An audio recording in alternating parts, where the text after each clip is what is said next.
Now that Mavuika's been out for a couple of days, I think it might be a good time where we can actually start forming our complete thoughts on her. Mainly, I want to talk about what did I get right, what did I get wrong, what are some things I didn't even talk about, and overall, what are my thoughts on Mavuika in the current meta. First of all, I wanted to talk about her damage output.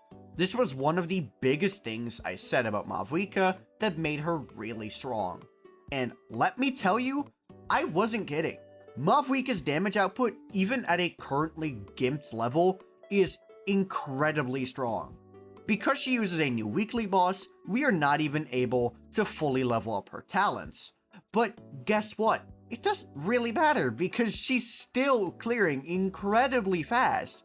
She's already getting some of the fastest clears on my account, and that is with a level 6 skill and level 8 burst.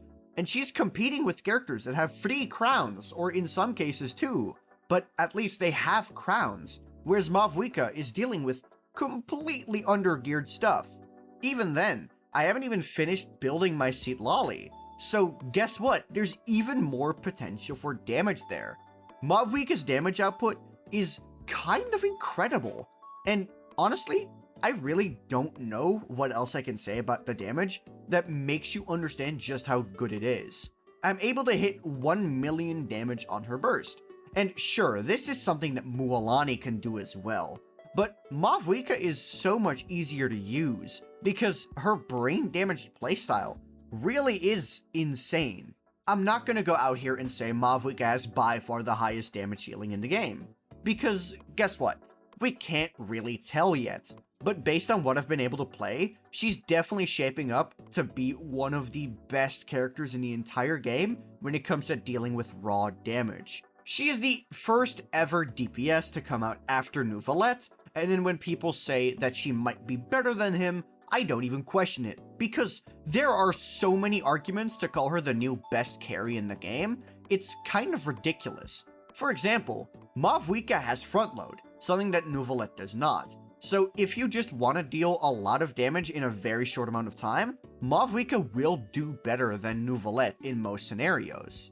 Take one of the boss floors for example, let's say the Geovishap. Well, when you use Mavuika against the Geovishaps, she will completely annihilate them with her burst's initial hit, and then the Primo Geovishap spawns. Sure, the Primo Geovishap is not the best example because it takes quite a while to get up, but you get the point. She's able to just completely decimate an entire wave and then move on to the next like nothing happened. It's honestly kind of incredible. Something I feel like I did not mention but should have mentioned about Mavuika is the fact that her AoE is really good. Out of the 4 most universally recognized good carries, being Neuvillette, Mualani, Mavuika, and Arlecchino, Mavuika and Neuvillette are the only ones that I would consider to be good in true AoE content. Now, what does true AoE mean? Well, I have a bit of a system for this. There is single target, which is obviously just like a boss or one enemy. There's 2 to 3 targets, when you are fighting a multi-wave floor in Abyss and it's like 2 enemies that can stand next to each other. And then there's true AoE, which is a lot of smaller mobs that often don't really like to group up and kind of surround you in a ring. And out of all of the top tier carries, I think Mavuika and Neuvillette are the only ones that can confidently say that they're able to deal with true AoE content. And that is quite a big deal if you ask me. In the current Chamber 1 first half, Mavuika is able to easily hit every enemy in her motorcycle while she's spinning. And honestly, that's really good. If you ask me, not enough people are talking about Mavuika's sheer area of effect. Another thing that I didn't really talk about as I didn't feel it necessary is Mavuika's performance in the Overworld. And while most people wouldn't really care about this, at least the ones that watch my channel, if you are more of a casual gamer, being good in Overworld does matter a lot to you. And since Mavuika really wants to use her burst, I was afraid she wasn't going to be that good for Overworld. But because her burst is charged by Night Soul and not by energy, you can use your burst and have no worries. So yeah, Mavuika is an incredible character for Overworld. Although of course not everything is pleasant, because while I was playing Mavuika as a sub DPS, she felt like she wasn't really doing that much. Now obviously when you're playing her as a sub DPS, you're not going to see the insane numbers you would if you play her as a main DPS, that's kind of a given. But while I was playing her in a Kenichi team, I kind of felt like she was wasted beyond her initial big hit, because I couldn't really feel the impact of what she was doing. That is mainly because Kenichi is a burning team, but even with something like Mualani, she doesn't feel like that big of a deal over someone like Xiangling, at least if you're looking at only Mualani's damage, or Kenichi's in my case. So while I can confidently say that she's an upgrade, I don't really know how big of an upgrade I can call her, or if she's worth all of the pulls. She definitely seems like way more of a main DPS based character, which makes sense considering her kit structure. Another thing I wanted to talk about was Mavuika's teams.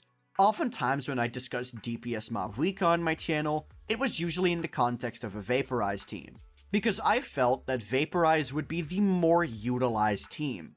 But given the amount of people I've seen that are willing to pull Citlali, I don't think that's much of the case anymore. I think Mavuika Melt might see a lot more play than I originally gave it credit for, especially considering the fact that the application can actually be worked around.